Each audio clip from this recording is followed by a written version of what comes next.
to do a quick overview of chords, as we will be including some chords in the reel that we'll be doing next.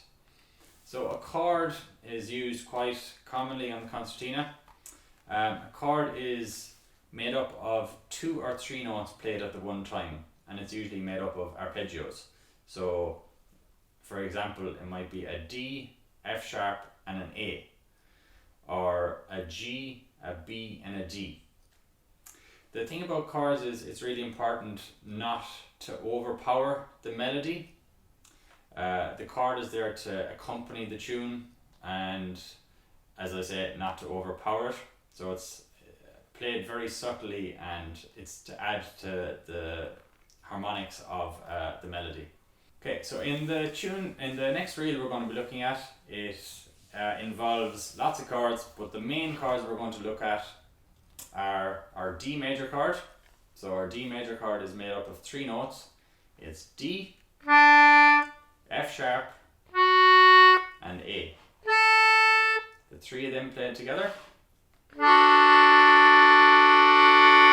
Okay, so if you want to practice that, our D, F and A. Another chord that is going to be included in the reel is our C major chord. So our C major chord is made up of C, C natural, so our middle line, first row on our right hand, so we're using our index finger, then G on our left hand, and E.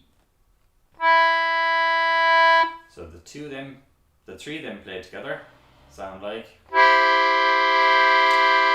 To add some depth and body to the chord, we could include a low C natural. A low C natural is included in the middle line of our left hand on the 3rd row. So we're using our 3rd finger, our ring finger, and we're pushing. It is the same button as D, except it's on the push. So it sounds like. So it is a full octave lower than our C natural. So when you play the 4 notes together, it sounds like. It is also quite common to play just 2 notes to play a chord. So you could play maybe C and E, or E and G, or for our D major chord you could play D and F sharp, or you could play D and A. So you don't need to play the 3 notes or 4 notes, it can also be 2 notes. So if you want to practice that before we move on to the next lesson, and we'll include some chords into the reel.